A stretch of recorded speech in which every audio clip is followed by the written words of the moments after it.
Bismillahirrahmanirrahim. Assalamualaikum warahmatullahi wabarakatuh. Bagaimana kabar semuanya? Semoga dalam kesempatan kali ini kalian dalam keadaan sehat walafiat. Bismillahirrahmanirrahim. Assalamualaikum warahmatullahi wabarakatuh. Bagaimana kabar semuanya? Semoga dalam kesempatan kali ini semuanya dalam keadaan sehat, tak kurang suatu apa. Baiklah, pada kesempatan kali ini mari kita meneruskan pelajaran kita tentang konsep manajemen. Kalau beberapa waktu yang lalu kita telah belajar tentang pengertian, prinsip, dan unsur-unsur manajemen. Pada kesempatan kali ini kita akan mempelajari tentang fungsi, kemudian tingkatan manajemen, bidang manajemen, dan implementasi manajemen di sekolah. Baik, kita langsung ke fungsi manajemen. Di sini fungsi manajemen itu merupakan proses. Jadi dalam proses pelaksanaannya, manajemen mempunyai beberapa tugas dan kegiatan yang harus dilaksanakan dalam mencapai tujuannya. Tugas-tugas ini disebut sebagai fungsi manajemen yang saling terkait, terpadu, dan terkontrol. Berikut fungsi-fungsi manajemen menurut beberapa ahli. Yang pertama menurut Henry Fayol,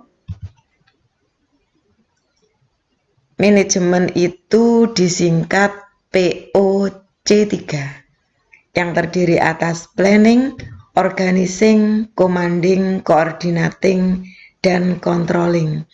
Dalam hal ini, planning itu adalah merencanakan sesuatu yang akan dilakukan dalam sebuah perusahaan. Untuk melaksanakan tujuannya, maka terlebih dahulu mereka harus membuat perencanaan atau planning. Jadi nanti apa-apa yang perlu disiapkan, apa-apa yang perlu dikerjakan untuk mencapai tujuannya disusun dalam sebuah perencanaan. Kemudian di sini yang kedua adalah pengorganisasian atau organizing.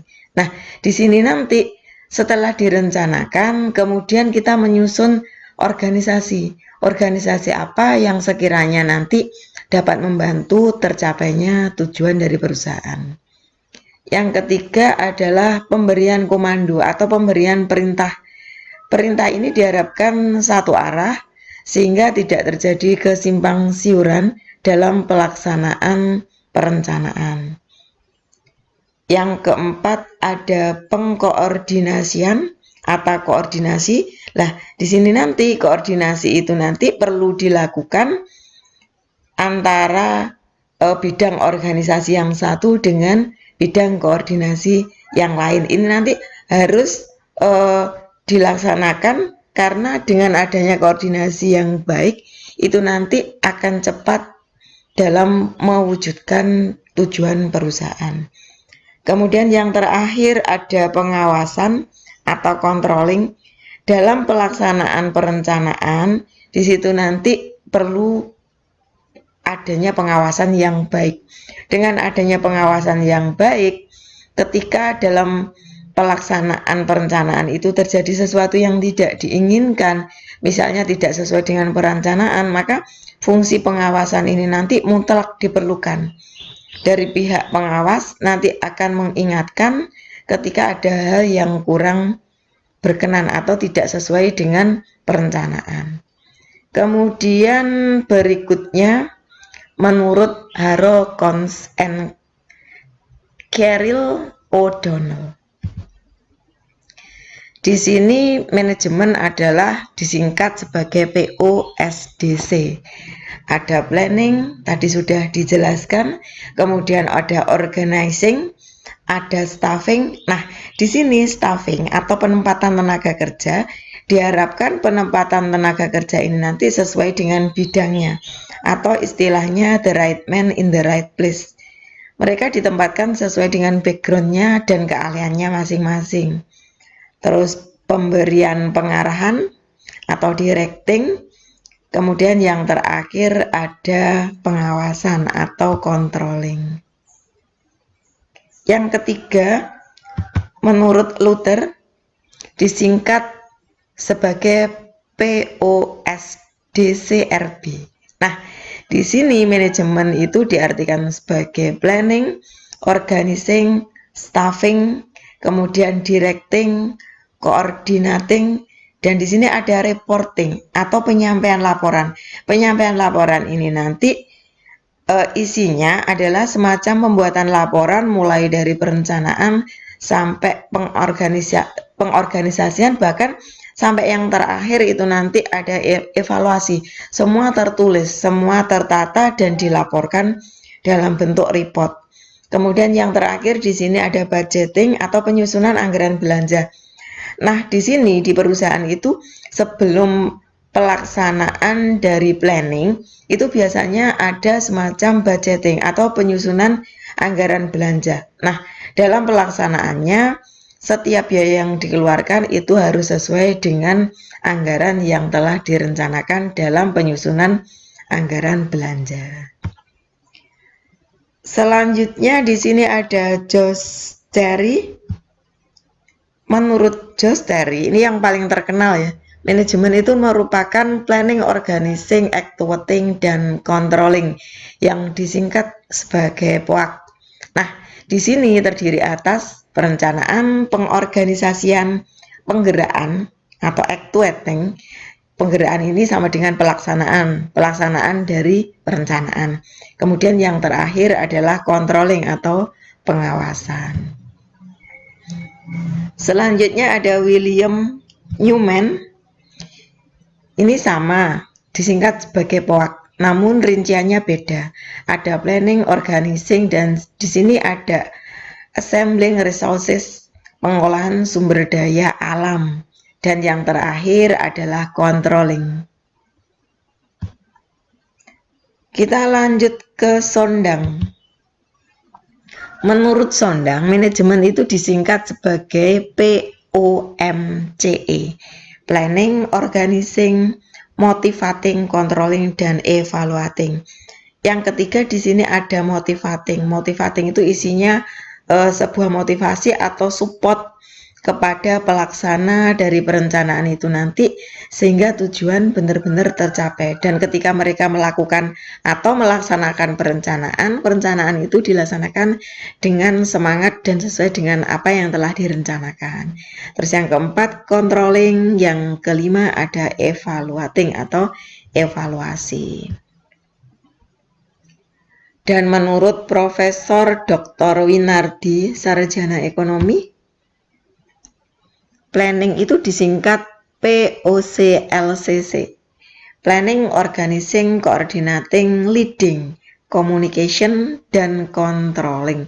Di sini ada leading. Leading itu kepemimpinan. Nah, kepemimpinan itu sebenarnya ada beberapa tipe. Namun dalam pelaksanaannya ketika kita melaksanakan kepemimpinan itu disesuaikan dengan modelnya perusahaan, kemudian bagaimana karakter masing-masing staf. Di sini nanti akan menentukan tipe kepemimpinannya. Kemudian mengkomunikasikan itu identik dengan koordinasi. Kemudian di sini juga ada pengawasan atau controlling. Dan yang terakhir menurut Liang Ji, manajemen disingkat sebagai PDDCC. Planning, kemudian ada decision making. Decision making itu pembuatan keputusan. Tentu saja dalam pembuatan keputusan ini nanti juga harus dikoordinasikan terlebih dahulu, dikomunikasikan sehingga akan diperoleh keputusan yang sangat baik. Kemudian di sini ada directing, coordinating, dan controlling.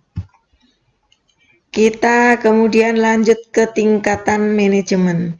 Tingkatan manajemen yang terkenal itu ada 3, ada top manajemen, middle manajemen, dan lower manajemen. Manajemen puncak, manajemen tengah, dan manajemen bawah. Nah, di sini masing-masing manajemen di sini ada beberapa keterampilannya, yang antara lain keterampilan seorang manajer yang dianggap sebagai top manajemen atau manajemen puncak, dia akan cenderung mengutamakan pikirannya ketimbang fisiknya. Kemudian di sini ada middle management. Middle management ini kemampuan berpikir dan kemampuan fisik ini seimbang. Sedangkan untuk lower management ini dibutuhkan banyak kemampuan fisiknya dibanding kemampuan pikirnya. Selanjutnya, di tingkatan manajemen ada tipe kepemimpinan. Tipe kepemimpinan di sini terbagi atas 5 poin. Yang pertama adalah autokratis. Autokratis itu memenuhi, di sini ada 7 ciri. Yang pertama, apa yang diucapkan oleh seorang pemimpin itu harus benar dan harus dilakukan oleh bawahan. Menganggap bawahan sebagai alat kerjasama semata, tidak mau menerima kritik atau saran, tergantung pada kekuasaan formal, menggunakan unsur paksaan, cepat dalam mengambil keputusan, dan sigap dalam menilai proses kerja. Selanjutnya di sini ada militeristis. Cirinya menggerakkan bawahan dengan cara memerintah tergantung jabatan dan pangkat yang dimiliki, formalitas berlebihan, menuntut disiplin tinggi, tidak mau menerima kritik dari bawahan. Next, selanjutnya ada paternalistis atau paternalisti. Terlalu melindungi bawahan, hampir tidak pernah memberi kesempatan pada bawahan untuk mengambil keputusan. Memperlakukan bawahan seperti orang yang tidak tahu apa-apa. Tegas dalam mengambil keputusan, karyawan merasa aman karena dilindungi dan menimbulkan ketergantungan. Berikutnya karismatik. Dengan ciri daya tarik yang begitu besar. Bersedia menerima saran dan kritik, mengutamakan kerjasama, memberi kesempatan pada bawahan untuk berkreativitas, meningkatkan kesejahteraan. Selalu mengembangkan diri agar lebih cakap dan bijaksana, berani mengambil keputusan yang beresiko tinggi, menimbulkan ketergantungan bawahannya. Yang terakhir di sini ada demokratis, memberikan kebebasan pada bawahan untuk berpendapat dan mengembangkan diri, selalu mengutamakan kerjasama dalam mencapai tujuan, selalu mengembangkan kapasitas dirinya sebagai pemimpin, menyeimbangkan kepentingan tujuan organisasi dengan kepentingan tujuan bawahan.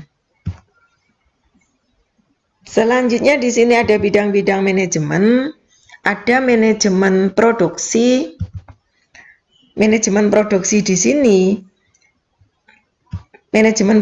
di sini nanti akan membahas tentang bagaimana atau how to make the product, bagaimana cara untuk membuat produk. Nah, di sini diperlukan orang-orang yang sangat berkompeten dalam produksi. Kemudian di sini ada manajemen pemasaran atau manajemen yang terkait dengan marketing. Di sini dibutuhkan orang-orang yang sangat piawai dalam memasarkan sesuatu atau memasarkan produk sebuah perusahaan. Kemudian di sini ada manajemen keuangan. Nah, di sini manajemen keuangan harus diisi atau harus memenuhi kriteria orang-orang yang cakap di bidang keuangan. Sehingga nanti profit atau tujuan perusahaan itu biasanya mencapai laba yang sangat besar. Ini nanti tujuannya dalam mencapai profit itu nanti akan tercapai. Kemudian ada manajemen personalia. Manajemen personalia atau istilahnya kita mengenal manajer HRD. Di sini nanti dalam pelaksanaannya manajemen personalia dia harus bisa mengkomunikasikan, mengkoordinasikan, memilih karyawan yang baik, termasuk rekrutmen karyawan di sebuah perusahaan. Semua diatur oleh pihak manajemen personalia. Kemudian yang terakhir di sini ada manajemen administrasi. Manajemen administrasi. Administrasi memang bukan segalanya, namun tanpa adanya administrasi yang baik, kinerja perusahaan itu tidak akan sempurna. Selanjutnya yang terakhir, bagaimanakah implementasi manajemen di sekolah? Nah, di sini untuk di sekolah, fungsi manajemen itu sebenarnya simple. Ada perencanaan, kemudian ada pelaksanaan dan ada evaluasi. Baik di sini nanti evaluasi program maupun evaluasi nilai. Terus di sini juga ada bidang manajemen sekolah. Bidang manajemen sekolah seperti yang kita tahu, ada kurikulum, ada kesiswaan, kemudian ada sarana prasarana dan ada humas maksud saya.